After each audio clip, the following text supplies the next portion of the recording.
नमस्कार दोस्तों, आप सभी का बहुत बहुत स्वागत है एग्जाम ओरिजिनल्स के यूट्यूब चैनल पर। मैं हूं मेघना। आज है 9 जनवरी और हम डिस्कस करने वाले हैं आज के सारे इंपॉर्टेंट करंट अफेयर्स। आपको इससे पता चलेगा कि जो आपका एग्जाम के करंट अफेयर वाला सेक्शन है उसमें से कौन सी न्यूज आपके लिए बहुत इंपॉर्टेंट होती है। जब आप न्यूज़पेपर्स पढ़ें तो कौन सी न्यूज है जो आपको स्किप करनी होती है। आपको एक अप्रोच का आइडिया हो जाएगा कि आपको करंट अफेयर वाले सेक्शन के लिए कैसी अप्रोच रखनी है। प्रीलिम्स स्पेसिफिक जो भी फैक्ट हैं या फिर मेंस के पर्सपेक्टिव से जो भी डेटा आपके लिए इंपॉर्टेंट है कि आप उस डेटा को किस तरीके से अपने आंसर्स में यूज कर सकते हैं और अच्छे आंसर्स लिख सकते हैं, वो सारी चीजें हम देखेंगे। और इससे रिलेटेड जो भी प्रीवियस ईयर में क्वेश्चंस पूछे जा रहे हैं या पर्टिकुलर न्यूज से जो भी टॉपिक्स रिलेटेड हैं हम उसको भी डिस्कस करेंगे। तो अगर आपको इसका पीडीएफ चाहिए तो आप एग्जाम ओरिजिनल्स का टेलीग्राम चैनल ज्वाइन कर सकते हैं। लिंक आपको डिस्क्रिप्शन में मिल जाएगा। और इस लेक्चर के बाद आपको हमेशा रोज ही पीडीएफ मिल जाएगा टेलीग्राम चैनल से। तो चलिए शुरू करते हैं आज की हमारी पहली न्यूज से, जो कि है कि prime minister hails commencement of oil production from deep water Krishna Godavari basin, है ना। तो ये जो कृष्णा गोदावरी बेसिन है वहां से ऑयल प्रोडक्शन स्टार्ट किया गया है और इस पर्टिकुलर रीजन से ये पहला ऑयल प्रोडक्शन शुरू किया गया है ना। यहाँ से prime minister Shri Narendra Modi uploaded first oil production which commences from the complex and difficult deep water Krishna Godavari basin. तो ये एक ऑफशोर ड्रिल रहेगा, है ना। ऑफशोर और ऑनशोर मींस क्या होता है कि ऑफशोर जब आप पानी के अंदर से कर रहे हैं, कुछ वेल्स हैं जो पानी के अंदर है ऑयल की, और ऑनशोर में आप लैंड के ऊपर ही करते हैं। ठीक, तो ये काफी बड़ा अचीवमेंट है और इम्पोर्टेंट भी है इंडिया के लिए। अब ये जो अचीवमेंट है वो किसकी वजह से मिला है? ओएनजीसी की वजह से मिल रहा है। Oil and natural gas corporation limited एक Indian central public sector undertaking है, तो under the ownership of ministry of petroleum and natural gas. आपको ये पता होना चाहिए कि जो ओएनजीसी है वो किस मिनिस्ट्री के अंदर आती है, तो ministry of petroleum and natural gas के अंदर आती है ये कॉर्पोरेशन। और इसके हेडक्वार्टर्स है न्यू दिल्ली पर। प्लस ये फाउंड किया गया था 14 अगस्त 1956 को। तो ये कब फाउंड किया गया था? 14 अगस्त 1946 को। एक और बहुत इंपॉर्टेंट चीज है कि इसको महारत्न स्टेटस कब दिया गया। आपसे ऐसे क्वेश्चंस भी पूछे जाते हैं जो किसी ऐसी कॉर्पोरेशंस के बारे में जो किसी तरीके से एमपी से रिलेटेड है या बहुत ज्यादा फेमस है, तो इनको महारत्न स्टेटस कब दिया गया ये आपको पता होना चाहिए। जो ओएनजीसी है इसको महारत्न स्टेटस दिया गया था 2010 में। ठीक है, 2010 पे इसको क्या दिया गया? महारत्न स्टेटस दिया गया। अब आपको कमेंट बॉक्स में बताना है कि प्रेजेंटली या करंटली इसके चेयरमैन कौन है, वो आपको कमेंट बॉक्स में बताना है। इसके हेडक्वार्टर्स आपको याद रखने हो और इसको कब फाउंड किया गया था ये थोड़ा सा आपको आइडिया रखना है कि 1956 में फाउंड किया गया था। प्लस इसका महारत्न स्टेटस बहुत इंपॉर्टेंट है। ठीक, तो मुख्यालय और स्थापित कब हुआ ये आपको चीजें ध्यान में रखनी है। इसके बाद से आप देखेंगे कि अब यहाँ पे लोकेशन देख लेते हैं कि जो रीजन है वो कहाँ पर है। तो ये आंध्र प्रदेश के पास काकीनाडा वाला रीजन है, इसमें ये कृष्णा गोदावरी बेसिन है और यहाँ पे ऑयल का एक्सप्लोरेशन स्टार्ट किया गया है। ठीक है, इसके अलावा आपके कुछ और ऑयल एक्सप्लोरेशन रीजन मार्क हैं, जैसे ये जो आपका ईस्टर्न पार्ट है वहां पर ये सारे रीजन्स जो है जहां से ऑयल का एक्सप्लोरेशन किया जाता है। ठीक, इसके बाद देखते हैं कि महारत्न कंपनीज अभी तक कितनी थी? 10 थी, लेकिन अब 2023 के हिसाब से 2023 तक इसको बढ़ाकर टोटल 13 कंपनीज ऐसी हैं जिनको महारत्न स्टेटस दिया गया है। तो हमारे जो स्टेटस होते हैं ना वो कंपनी को दिए जाते हैं, जैसे मिनी रत्न स्टेटस का आपने नाम सुना होगा। कुछ कंपनीज मिनी रत्न है, फिर आ जाती है आपकी नवरत्न वाली कंपनीज और उसके बाद आता है आपका महारत्न वाला स्टेटस। अब ये कैसे दिया जाता है? वो दिया जाता है कंपनी के एनुअल टर्नओवर पर, कितना प्रॉफिट किया है, किस फील्ड में काम कर रहे हैं। तो ये सारी चीजें देखकर उनको डिसाइड किया जाता है कि उनको कौन सा स्टेटस दिया जाएगा और सबसे बड़ा स्टेटस होता है आपका महारत्न कंपनी का। तो अब इंडिया की ऐसी 13 कंपनीज है जिनको महारत्न स्टेटस दिया जा चुका है। तो हम देख लेते हैं कि कौन कौन सी कंपनीज हैं और ये सारी कंपनीज आपको याद रखनी है क्योंकि बहुत इंपॉर्टेंट पार्ट है इसका।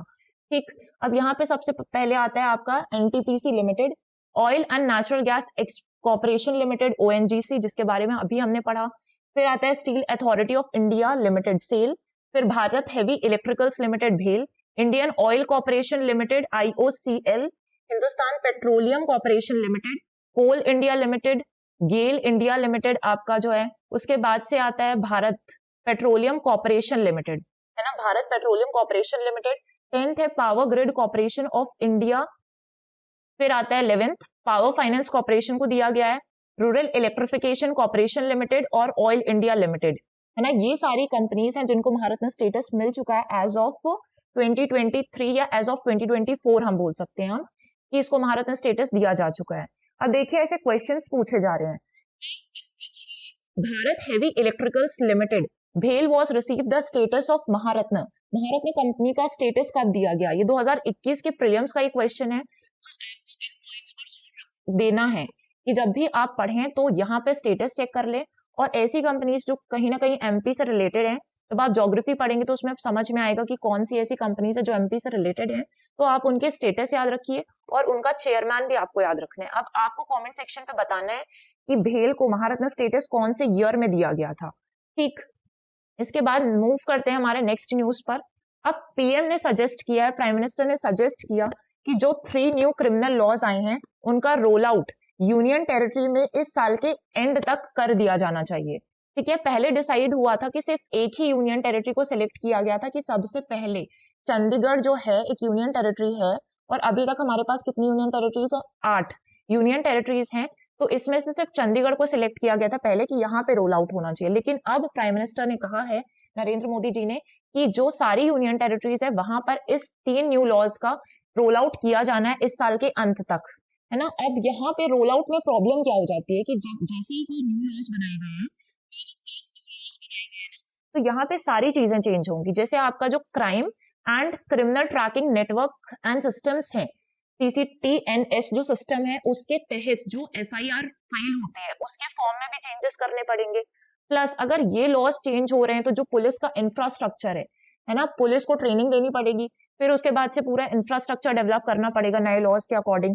जो कोर्ट्स हैं उनको भी इन नए लॉज के अकॉर्डिंग फ्रेम करना पड़ेगा या फिर थोड़े से उसमें चेंजेस लाने पड़ेंगे, तो पूरे प्रोसेस चेंज होंगे। ठीक, आपके लिए इंपॉर्टेंट क्या है कि कौन से 3 लॉज को चेंज किया गया है। तो पहला है आपका भारतीय न्याय संहिता बीएनएस, जिसमें से किसको रिप्लेस किया? आपके इंडियन पिनल कोड 1860। ये कब आया था ये आपको पता होना चाहिए। तो 1860 वाला जो इंडियन पिनल कोड है उसको रिप्लेस करके उसको रीनेम करके नाम दिया है भारतीय न्याय संहिता बिल। फिर सेकेंड है आपका भारतीय साक्ष्य, जहां पर किसका रिप्लेसमेंट हुआ? इंडियन एविडेंस एक्ट 1872 को रिप्लेस करके क्या लाया गया है? भारतीय साक्ष्य बिल, है ना, रीनेम कर दिया गया है और उसके फीचर्स भी चेंज किए गए हैं, जो भी प्रोविजंस हैं वो चेंज किए गए हैं। फिर तीसरा जो बिल है दैट इज भारतीय नागरिक सुरक्षा संहिता बीएनएसएस, जो कि पहले उसका नाम था कोड ऑफ क्रिमिनल प्रोसीजर और वो कब आया था? 1898 में। तो ये 3 लॉज हैं, पुराने इसके नेम क्या है और इनको रिप्लेस करके कौन सा नेम दिया गया है, रीनेम किया गया है, वो सारी चीजें आपको ध्यान में रखनी है। ठीक, now moving to our next news, जो कि है डीआरडीओ के बारे में। तो जो डीआरडीओ है, defence research and development organisation, इसने प्रोडक्शन किया है एक ऐसे काउंटर ड्रोन सिस्टम का, है ना। इसने एक काउंटर ड्रोन सिस्टम बनाया, जैसे कि अगर ड्रोन्स हैं तो ऐसे जो ड्रोन्स आ रहे हैं जो हमारे लिए हार्मफुल है, मतलब इंडिया के पॉइंट ऑफ व्यू से जो उसको नुकसान पहुंचाने आ रहे हैं, उसको काउंटर करने के लिए एक नया ड्रोन सिस्टम बनाया गया है और उस टेक्नोलॉजी को हैंड ओवर कर दिया है प्राइवेट फर्म्स को भी, या प्राइवेट फर्म्स भी उस टेक्नोलॉजी को यूज करके ऐसे ड्रोन्स को डेवलप कर पाए, क्योंकि ज्यादा ड्रोन्स की जरूरत पड़ेगी। सिर्फ डीआरडीओ के पास इतनी कैपेसिटी नहीं होगी ना कि वो इतने सारे ड्रोन्स मैन्युफैक्चर कर पाए, तो उसने टेक्नोलॉजी ट्रांसफर करने का डिसाइड किया प्राइवेट फर्म्स को। ये चीज ध्यान रखनी है। अब डीआरडीओ आपके लिए प्रीलिम्स पॉइंट ऑफ व्यू से भी इंपॉर्टेंट है और आपके जो मेंस पेपर 3 में जहां पर आपसे अलग अलग ऑर्गेनाइजेशंस के बारे में पूछा जाता है वहां के लिए भी इंपॉर्टेंट है। ठीक, तो हम थोड़ा सा डीआरडीओ के बारे में देख लेते हैं कि जो defence research and development organisation है या फिर रक्षा अनुसंधान और विकास संगठन कहा जाता है जिसे, वो किस मिनिस्ट्री के अंदर आता है? तो वो भारतीय रक्षा मंत्रालय के अंदर आता है।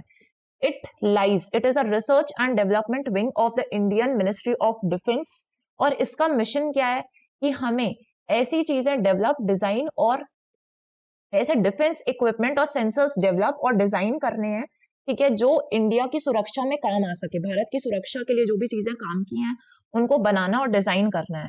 संगठन का उद्देश्य मुकाबला प्रभावशीलता के लिए तकनीकी समाधान प्रदान करना भी है, ठीक है, ये चीज याद रखनी है। अब ये कब स्टैब्लिश हुआ था? तो ईयर आपके लिए काफी इंपॉर्टेंट हो जाता है कि कब स्टैब्लिश हुआ।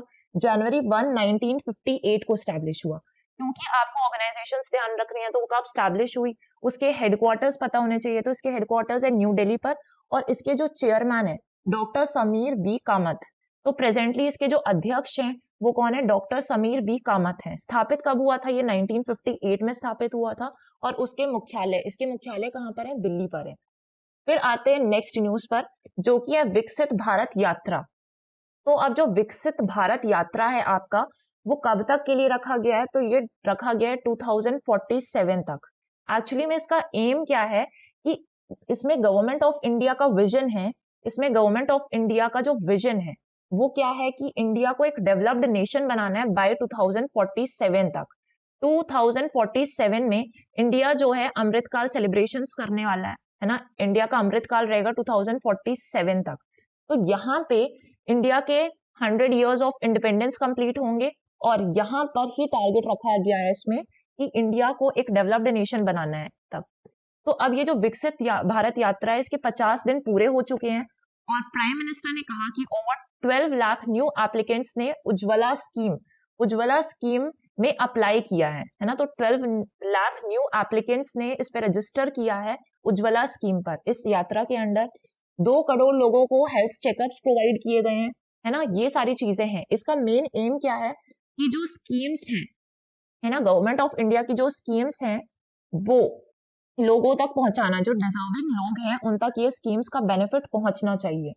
तो भारत संकल्प यात्रा has become not only the journey of the government, सिर्फ मोदी गवर्नमेंट की जर्नी के बारे में नहीं है, बल्कि it also the journey of the country. अब यहाँ पे उज्ज्वला स्कीम आपके लिए बहुत इंपॉर्टेंट हो जाता है। तो उज्ज्वला स्कीम जो है, इसका ऑब्जेक्टिव है, the objective of the scheme is to provide free LPG gas connections to women from poor families. ऐसी महिलाएं जो कि पुअर फैमिली से आती हैं, है ना, ऐसी फैमिलीज को क्या करना है? एलपीजी कनेक्शंस देने हैं, एलपीजी कनेक्शंस देने हैं, ताकि उन महिलाओं को अब जंगल में जाकर लकड़ियां ना कलेक्ट करनी पड़े, और जो फॉसिल फ्यूल्स का कंजम्पशन है या उससे होने वाला जो क्लाइमेट चेंज है उस प्रभाव को भी कम किया जा सके। कल की न्यूज में हमने डिस्कस किया था जल जीवन मिशन जो है, एक मिशन से इतने सारे बेनिफिट्स हो रहे हैं।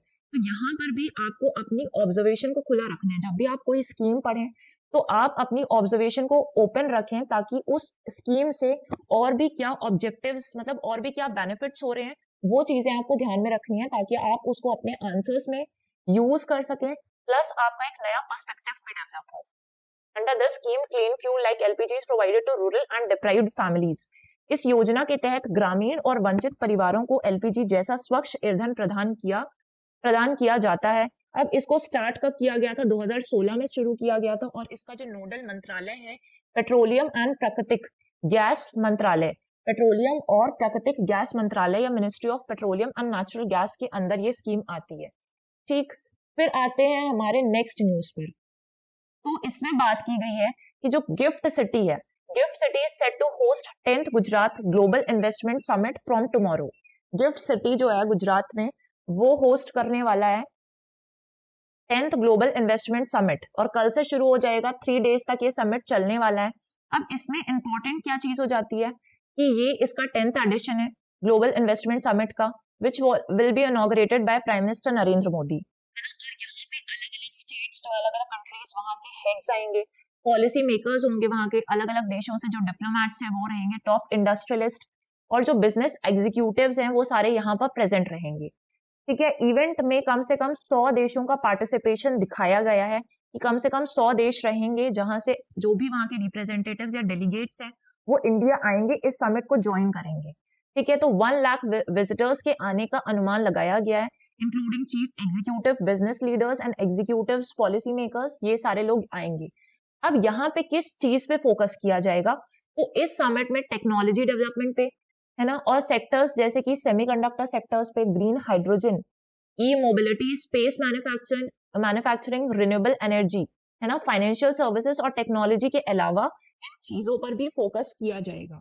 तो जो आपका गिफ्ट सिटी है GIFT, इसका फुल फॉर्म आपको कमेंट बॉक्स पर बताना है, और अगर कमेंट सेक्शन पे कमेंट करने के लिए आपको कोशिश करनी चाहिए कि जब भी मैं आपको कोई क्वेश्चन पूछ रही हूँ तो आप कमेंट सेक्शन पे उसका आंसर टाइप करें। इससे बेनिफिट आपको ही होने वाला है कि अगर आपको नहीं भी पता है तो आप थोड़ा सा सर्च करके वहां पर कमेंट करिए, ताकि वो चीजें आपको याद रहें। और अगर ऐसी चीजें आपको याद रहती है तो एग्जाम के लिए पॉइंट ऑफ व्यू से काफी इंपॉर्टेंट है ये, कि ऐसी चीजें आपको ध्यान में रखनी है। ठीक है, तो गिफ्ट सिटी का फुल फॉर्म अब बताना है। अब यहाँ पे ये जो गिफ्ट सिटी है ना, वो साबरमती जो रिवर है गुजरात में, उसके बैंक पर बनी हुई है। आपका जो साबरमती रिवर है उसके बैंक पर गिफ्ट सिटी बनी है, और ये एक स्मार्ट सिटी है जिसका एम क्या है कि इंडिया की ग्रोइंग फाइनेंस और टेक्नोलॉजी सेक्टर्स पे काम करना है। ठीक है, इसको बढ़ावा देना है। इंडिया का जो फाइनेंस और टेक्नोलॉजी सेक्टर है उसको बढ़ावा देना इसका मेन उद्देश्य है।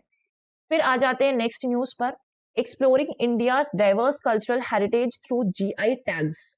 तो जो जीआई टैग्स हैं वो बहुत इंपॉर्टेंट चीज है। अब लास्ट थर्सडे को ही 17 ऐसे प्रोडक्ट्स हैं 6 स्टेट्स और यूनियन टेरिटरी से जिनको जोग्राफिकल इंडिकेशन या जीआई टैग दिया गया है ना। ये जो प्रोडक्ट्स हैं रेंज करते हैं हैंडीक्राफ्ट से लेकर, जैसे हैंडीक्राफ्ट पे डोंगरिया कूंद शॉल को दिया गया है जो कि कहाँ का है, उड़ीसा से है। फिर एग्रीकल्चर प्रोडक्ट में देखें तो एग्रीकल्चर प्रोडक्ट में आपका सुंदरबन हनी है जो कि वेस्ट बंगाल से, जिसको जीआई टैग मिला है। इसके अलावा आपको ये पता होना कि चाहिए कि जो जोग्राफिकल इंडिकेशन टैग है वो किस लिए दिया जाता है। जो भी प्रोडक्ट है उसका कोई जोग्राफिकल ओरिजिन होगा। जैसे एक पर्टिकुलर प्रोडक्ट को दिया जा रहा है, जैसे आपको दिया गया है सुंदरबन हनी। अब ये सुंदरबन हनी कहाँ से बिलोंग करता है, वेस्ट बंगाल से। वेस्ट बंगाल क्या है, उसकी जोग्राफिकल लोकेशन हो गया, उसके जोग्राफिकल ओरिजिन की वजह से दिया जाता है। और उस जोग्राफिकल ओरिजिन होने की वजह से उसके पास, उस प्रोडक्ट के पास जो भी स्पेसिफिक क्वालिटी है उस ओरिजिन की वजह से, इसलिए इस बेसिस पे जीआई टैग्स दिए जाते हैं। ठीक, तो आपको पता होगा कि जब भी आप ऐसे नाम सुनते हैं, जैसे तिरुपति से किसको दिया है, वहां के लड्डू उसको दिया गया, नागपुर के ऑरेंजेस फेमस हैं, तो आपको ये पता होना चाहिए कि एमपी से कौन कौन से प्रोडक्ट्स हैं जिनको जीआई टैग रिसेंटली दिया गया है, और अब तक कितने प्रोडक्ट्स को जीआई टैग दिया जा चुका है। आज आप जब जाएंगे इस लेक्चर के बाद तो आप सर्च करके वो सारी चीजें अपने नोट्स पे लिखेंगे कि कितने प्रोडक्ट्स हैं जिनको एमपी से जीआई टैग दिया गया और वो कौन से डिस्ट्रिक्ट से बिलोंग करते हैं। ठीक, तो यहाँ पे सबसे ज्यादा जो जीआई टैग्स हैं अभी तक तमिलनाडु के पास हैं, टोटल 61। उसके बाद जो सेकेंड नंबर पे आता है वो है यूपी, जहां से 56 प्रोडक्ट्स को टैग दिया गया है। ठीक, तो अभी हम थोड़ा सा देखते हैं कि जो आपका जीआई टैग है एक्चुअली में होता क्या है। जीआई का फुल फॉर्म आपको पता होना चाहिए, जोग्राफिकल इंडिकेशन है। GI tag is a type of intellectual property right that certifies a products origin and reputation. GI tag एक प्रकार का बौद्धिक संपदा अधिकार है जो किसी उत्पाद की उत्पत्ति और प्रतिष्ठा को प्रमाणित करता है। यह इंगित करता है कि उत्पाद का एक विशिष्ट भौगोलिक मूल है और इसमें गुण या प्रतिष्ठा है जो उस मूल के कारण है। ये चीज याद रखना चाहिए। एक्ट कब आया था, 1999 में। तो geographical indication of goods registration and protection act कब आया, 1999 में, है ना। ये चीज आपको ध्यान में रखनी होगी। फिर मूव करते हैं नेक्स्ट न्यूज पर। अब आज है 9 जनवरी, और 9 जनवरी को सेलिब्रेट किया जाता है प्रवासी भारतीय दिवस, है ना। 9 जनवरी को सेलिब्रेट किया जाता है प्रवासी भारतीय दिवस, PBD। अब ये क्या है, ये एक बाइनियल इवेंट है ना। अब हम समझेंगे कि वो सेलिब्रेट क्यों किया जाता है, और ये एक बाइनियल इवेंट है। तो ये उन लोगों के लिए सेलिब्रेट किया जाता है जिन्होंने अपना नेटिव लैंड छोड़ा है, मतलब इंडिया छोड़कर बाहर के देशों में गए हैं एम्प्लॉयमेंट, बिजनेस या किसी दूसरे रीजंस के लिए, वो बाहर के देशों में रह रहे हैं। ठीक है, मतलब ऐसे लोगों को क्या कहा जाता है, इंडियन डायस्पोरा कहा जाता है। ऐसे लोगों के लिए जो टर्म यूज किया जाता है वो है इंडियन डायस्पोरा। तो अब ऐसे लोग जो बाहर रह रहे हैं लेकिन इंडिया की प्रोग्रेस में अपना कंट्रीब्यूशन दे रहे हैं, तो हम उनके लिए ये डे सेलिब्रेट करते हैं हर साल। ठीक, अब यहाँ पर जो लोग हैं इस पे सबसे पहले प्रितेश श्रीवास्तव, किस तरीके से ये लोग कहाँ रहते हैं और फिर कहाँ के लिए कंट्रीब्यूशन देते हैं। तो प्रितेश श्रीवास्तव हैं, इन दिनों वो बोस्टन में इन्फोसिस में सीनियर डायरेक्टर है ना। प्रितेश अपने मित्रों के साथ संस्था समावेश द्वारा अपने स्कूल और कॉलेज को मदद कर रहे हैं, और इन्होंने वहां रहकर हिंदी मंच भी बनाया है जो कि एनआरआई, जो नॉन रेसिडेंट इंडियंस हैं, उनकी फैमिलीज के बच्चों को हिंदी और भारतीय संस्कृति का परिचय दे सके।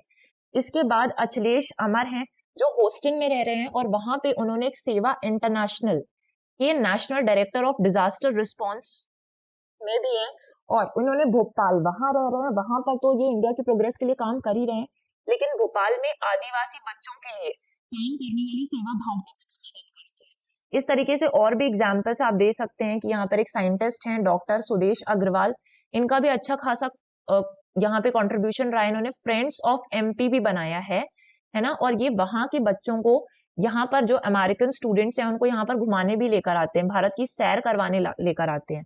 तो ये काफी अच्छा इनिशिएटिव है जो इंडिया की प्रोग्रेस को प्रमोट करेगा, है ना, इंडिया की प्रोग्रेस को ये प्रमोट करेगा। इसके बाद देख लेते हैं कि जो भारतीय प्रवासी दिवस है is a day celebrated on January 9th to honour the contributions of Indian diaspora to India's development, और इसको यहाँ पे नॉन रेसिडेंट इंडियन डे भी कहा जाता है। ठीक, ये डे क्यों मनाया जाता है? क्योंकि इस दिन जो महात्मा गांधी है वो अपनी साउथ अफ्रीका की जर्नी से मुंबई वापस लौट कर आए थे, और तब भी कौन सी डेट थी? 9 जनवरी 1915 को ये वापस लौट कर आए थे। ठीक, तो इसलिए ये डे सेलिब्रेट किया जाता है। अब आपको बता देते हैं कि जो 17th एडिशन है, इस बार प्रवासी भारतीय दिवस का 18th एडिशन सेलिब्रेट किया जा रहा है। ये एक बाइनियल इवेंट है। बाइनियल इवेंट किस सेंस में है कि मनाया तो ये हर साल ही है, लेकिन हर सेकेंड ईयर पे इसका एक ग्रैंड सेलिब्रेशन होता है। तो एक बार इसका सेलिब्रेशन इंडिया पर होता है एक साल, फिर दूसरे साल पर इसका जो सेलिब्रेशन है वो कहीं पर भी बाहर के देशों पे किया जा सकता है। ठीक, और अभी इसके सेलिब्रेशंस ओस्लो में हो रहे हैं, लेकिन जो 17th एडिशन है वो कहाँ पर मनाया गया था? वो मनाया गया था इंदौर पे, मध्य प्रदेश के इंदौर पे 17th एडिशन ऑफ भारतीय प्रवासी दिवस सेलिब्रेट किया गया था। ये सारी चीजें बहुत इंपॉर्टेंट है करंट अफेयर्स में। फिर यहाँ पर जो भोपाल की एक कंपनी है वी, क्या नाम है उसका? V360.ai। तो V360.ai इस कंपनी का नाम है। अब इसको सेलेक्ट किया गया है फोर्ब्स की best monitoring software of 2024 list में, और ये भारत की एकमात्र ऐसी कंपनी है जिसको 2024 की लिस्ट में शामिल किया गया है। तो काफी बड़ा अचीवमेंट है हमारे एमपी के लिए कि पूरे देश में से सिर्फ एक ही कंपनी सिलेक्ट हुई है, और वो भी है भोपाल की ये V360.ai कंपनी। ये सॉफ्टवेयर एम्प्लॉइज, ठीक है, ये तीनों लोग हैं जिन्होंने कंपनी को स्टैब्लिश किया, जैसे स्वप्निल, अर्नब और सिद्धार्थ। ये बस आपको ये ध्यान रखना है। और इसमें पीएम मोदी ने भी इस पॉलिसी को सपोर्ट किया था, और उन्होंने कम से कम इसमें 11 लाख का ग्रांट जो है वो सेंट्रल गवर्नमेंट की तरफ से आया है। फिर यहाँ पर देखते हैं नेक्स्ट न्यूज। नेक्स्ट न्यूज है कि जो भेल है, अभी हमने भेल के बारे में इसके पहले भी डिस्कस किया कि उसको महारत्न स्टेटस कब दिया गया था। तो जो भारत हैवी इलेक्ट्रिकल्स लिमिटेड है, इसका नए चेयरमैन को अपॉइंट किया गया, और उनका नाम क्या है? एस.एम. रामनाथन। ये नाम आपको ध्यान में रखना है कि जो एस.एम. रामनाथन है, इनको भेल का न्यू चेयरमैन अपॉइंट किया गया है। इससे पहले चेयरमैन यहाँ बोल सकते हैं एग्जीक्यूटिव डायरेक्टर, ईडी बनाया गया है इनको। इससे पहले एग्जीक्यूटिव डायरेक्टर कौन थे? राजीव सिंह थे। अब राजीव सिंह को हटाया गया, और राजीव सिंह को जो एचएमटी का चेयरमैन अपॉइंट किया है, इसलिए पोजीशन खाली हो गई, और उनकी जगह पर एस.एम. रामनाथन को अपॉइंट किया गया है। ठीक, तो भारत हैवी इलेक्ट्रिकल्स लिमिटेड एक Indian central public sector undertaking है। जब हम पब्लिक सेक्टर अंडरटेकिंग बोलते हैं, मींस इस कंपनी का जो 51% शेयर होल्डिंग है, मिनिमम 51% हो सकता है या इससे ज्यादा भी हो सकता है, लेकिन जो मिनिमम 51% शेयर होल्डिंग है वो गवर्नमेंट के पास होनी चाहिए। और जब हम सेंट्रल बोल रहे हैं तो ये जो शेयर होल्डिंग है वो सेंट्रल गवर्नमेंट के पास होनी चाहिए। ठीक है, तब हम इसको बोलते हैं सेंट्रल पब्लिक सेक्टर अंडरटेकिंग। तो ये largest government power generation equipment manufacturers है जो गवर्नमेंट ऑफ इंडिया के द्वारा ओन किया गया है। और ये किसके अंदर आता है? तो ये भारी उद्योग मंत्रालय मिनिस्ट्री ऑफ हेवी इंडस्ट्रीज के अंदर आता है, जिसके हेडक्वार्टर्स है न्यू दिल्ली पर, और इसको फाउंड किया था 1964 पर। इसको कब फाउंड किया गया था? 1964 को। आपको कमेंट बॉक्स पे बताना है कि जो भेल है इसको महारत्न स्टेटस कब दिया गया था। ठीक, ये जो आपके प्रीवियस ईयर का क्वेश्चन भी है। ये हो गया। इसके बाद देखते हैं नेक्स्ट न्यूज। अब जो आपका गांधी सागर अभ्यारण्य है which is situated in Mandsaur, Gandhi Sagar अभ्यारण्य या Gandhi Sagar wildlife sanctuary जो आपकी कहां पर सिचुएटेड है?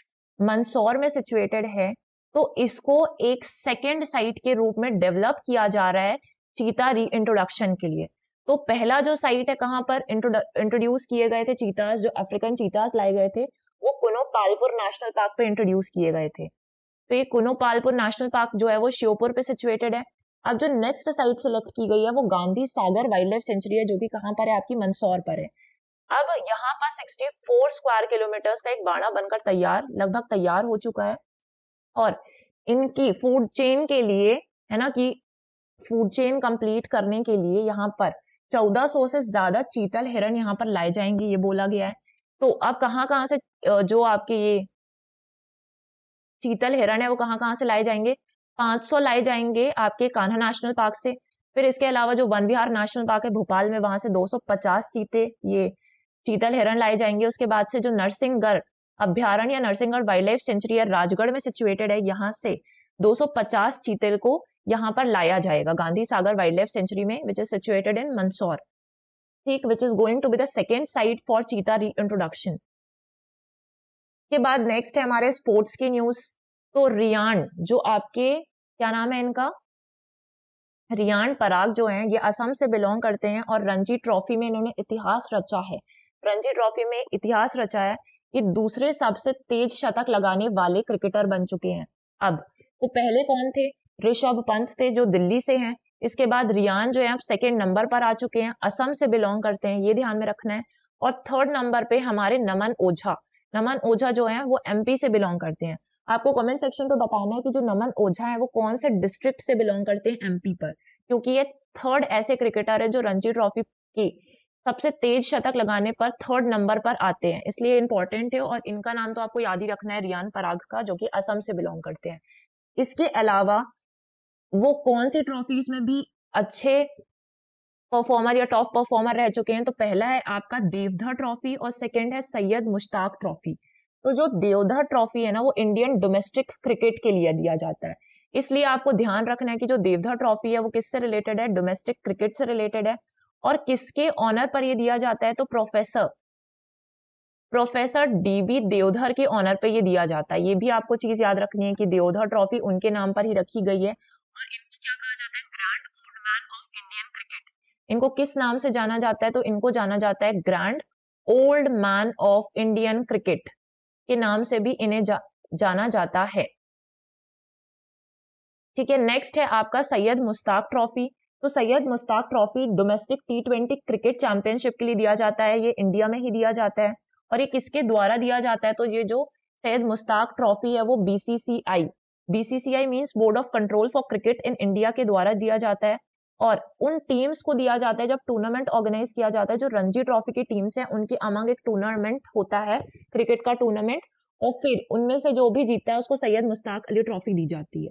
तो ये हो गया आपकी सारी इंपॉर्टेंट न्यूज, है ना। हमने बहुत सारी चीजें डिस्कस की हैं, और जो भी क्वेश्चंस आपसे पूछे गए हैं आप ट्राई करिए कि रोज उनका आंसर्स आप कमेंट बॉक्स पर लिखेंगे, ताकि आपको वही याद हो जाए कि वो कौन सी चीज है जो पूछी गई थी, और आपके लिए बहुत ही बेनिफिशियल होगी प्रैक्टिस। ठीक है, इसके बाद आप इसका जो पीडीएफ हो वो अभी जाकर डाउनलोड कर सकते हैं एग्जाम ओरिजिनल्स के टेलीग्राम चैनल से, इसका डिस्क्रिप्शन में आपको लिंक मिल जाएगा। So thank you guys.